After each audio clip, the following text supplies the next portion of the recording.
जगन्य अपराध, जिसने वो प्रसाद खाया उसका धर्म नष्ट कर दिया उन लोगों। और वहां का वर्तमान का सीएम, उस समय का सीएम पता क्या कह रहा है कि हमने खर्चा कम करने के चक्कर में ये सब किया कि प्रसाद में कम खर्चा हो, इसलिए वो मिलावट का घी आ गया। और फॉर योर टाइम को विषय आपको मैं बता दूं मैं, आप सुन लीजिए इस बात को कि वो व्यक्ति जो सीएम था उस समय, वो हिंदू धर्म को नहीं मानता, वो हिंदू धर्म को नहीं मानता है। और उसके द्वारा ही ये कानून बनाया गया कि अन्य धर्म के मानने वाले भी उस ट्रस्ट में होंगे, जो बालाजी का ट्रस्ट, जो निर्णय करता है कि कौन क्या क्या चीजें आएंगी, वो अन्य धर्म के भी लोग उसमें रहेंगे। ये उसका निर्णय है। मैं आज यहां से यूएस से, आप सब चाहते हैं कि नहीं, पहली बात तो मंदिरों को सरकार से आजाद किया जाए। कौन कौन सहमत है इस बात से कि मंदिरों को सरकार से मुक्त किया जाए? कौन कौन चाहता है? सब लोग हाथ नीचे करो। दूसरा, एक और मांग होनी चाहिए कि सनातनियों के मंदिर में सनातनियों को छोड़कर किसी भी पद पर अन्य धर्म को मानने वाला नहीं रह सकता। कोई सरकारी पदाधिकारी नहीं रह सकता, कोई भी नहीं रहेगा। सरकारी पदाधिकारी तो कोई भी हो सकता है, कैसा भी हो सकता है, वो तो उसका अपने हिसाब से माइंड चलाएगा, धर्म माइंड से नहीं चलाएगा, सनातनी धर्म को चलाएंगे। तो कौन कौन इस बात से सहमत है? एक बार जोर से बोले कृष्ण कन्हैया।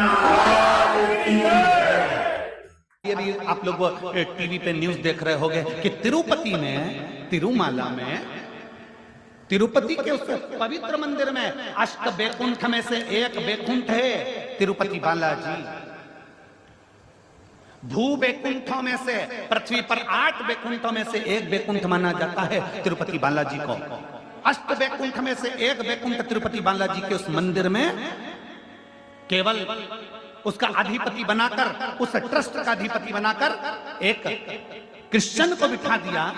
और उसने क्या करा कि लड्डू जो प्रसादम बनता है, उस प्रसादम में देखा जाए तो उसमें कहीं मछली का तेल, कहीं भी ना जाने क्या क्या उसमें डाल दिया गया। और आज पूरे भारत में बवाल मचा हुआ है। क्या होगा? ज्यादा से ज्यादा उसको कुर्सी से उतार दोगे? क्या होगा? ज्यादा से ज्यादा उसको नीचे पटक दोगे? क्या होगा? ज्यादा से ज्यादा उसको सजा दे दोगे? क्या सजा? जो आज पूरा सनातन धर्म का व्यक्ति, भारत की भूमि का एक एक व्यक्ति तिरुपति दर्शन करने जाता है तो लड्डू लाता है, घर के लोगों को देता है, बच्चा बच्चा खाता है। जिसके घर में कभी एक अंश मात्र भी गंदा सामान नहीं आया, जो परम भगवतीय वैष्णव थे, उनका भी वैष्णव धर्म नष्ट कर दिया उसने कुर्सी पर बैठ।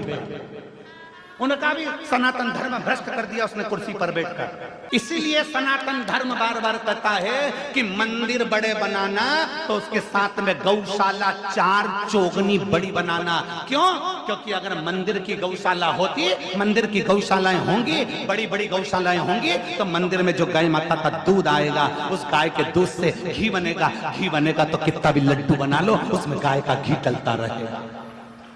आपसे भी निवेदन है, अपने मोहल्ले में, अपने नगर में बड़ी बड़ी गौशाला बनाने से अच्छा है तुम्हारी जो सोसाइटी है, तुम्हारी जो कॉलोनी है, उस कॉलोनी में कितने लोग रहते हैं? तुम्हारी कॉलोनी में 25 लोग रहते हैं। तुम्हारे घर में जगह नहीं है गाय रखने की, तुम्हारे घर में जगह नहीं है गौ माता रखने की, तुम्हारी कॉलोनी में 25 लोग रहते हैं, तो एक जगह अलग से प्लाट किराए से लो, उसमें टीन लगाओ और उसमें 25 घर हैं, तो 25 घर की 25 गाय एक छोटी सी कॉलोनी में रखिए। उन 25 गाय का पालन करो, पोषण करो, एक व्यक्ति लगा लो, तनख्वाह दो, सब कुछ करो, और 25 गाय का जो दूध आए वो 25 घर में जाए। 25 गाय का दूध 25 घर में जाएगा, घी असली मिलेगा तुम्हें, गाय का दूध असली मिलेगा, गाय का गोबर असली मिलेगा, और गौमूत्र असली मिलेगा, और गाय की सेवा असली मिलेगी। तो हमारा भारत भी सब रहेगा और हमारा राष्ट्र का उत्थान भी होगा। गौ माता को तो पीछे हटा दिया, गौ माता को तो दूर कर दिया। क्या होगा? आज तिरुपति में जो लड्डू में मिलाया गया, वैष्णव परिवारों का जो धर्म नष्ट कर दिया गया, क्या हो? बड़े बड़े मठ मंदिरों से इन अधर्मियों को नीचे उतार दो और किसी सनातन धर्म का विद्वान को पीठ पर बिठाओ, तब राष्ट्र का उत्थान हो। क्या होने वाला उनका? उतार दोगे कुर्सी से नीचे, पटक दोगे नीचे, सजा भी दे दोगे थोड़ी बहुत। क्या दोगे? क्या सजा दोगे? इतने सारे भारतीयों का दिल दुखाया, उसकी क्या सजा हो सकती है? इतने सारे सनातनियों का दिल दुखाया, उसकी क्या सजा हो सकती है? केवल कुर्सी से उतार दोगे? केवल नीचे उतार दोगे? केवल थोड़ी बहुत सजा दे दोगे? क्या सजा हो सकती है? उसकी केवल एक मूल सबसे मूल एक ही चीज हो सकता है कि आने वाले समय में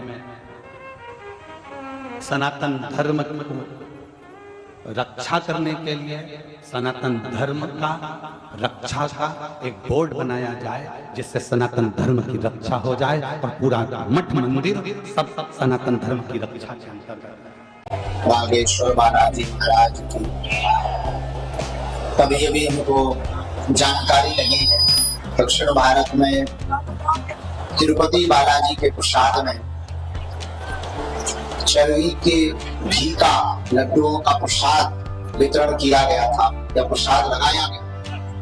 अगर ये जानकारी सत्य है तो ये बहुत बड़ा अपराध है। निश्चित रूप से भारत के सनातनियों के खिलाफ ये सुनियोजित तरीके से किया गया षड्यंत्र है और इस प्रकार का कृत्य करके भारत के सनातनियों को सनातनियों का धर्म भ्रष्ट करने का पूर्ण रूप से तैयारी की गई है।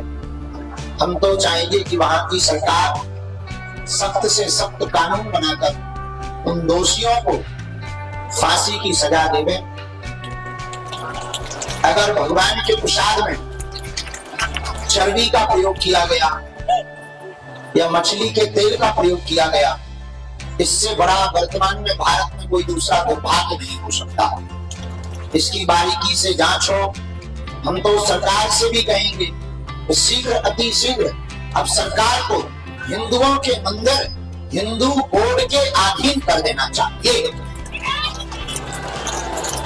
ताकि किसी भी सनातनी की आस्था को ठेस ना पहुंचे।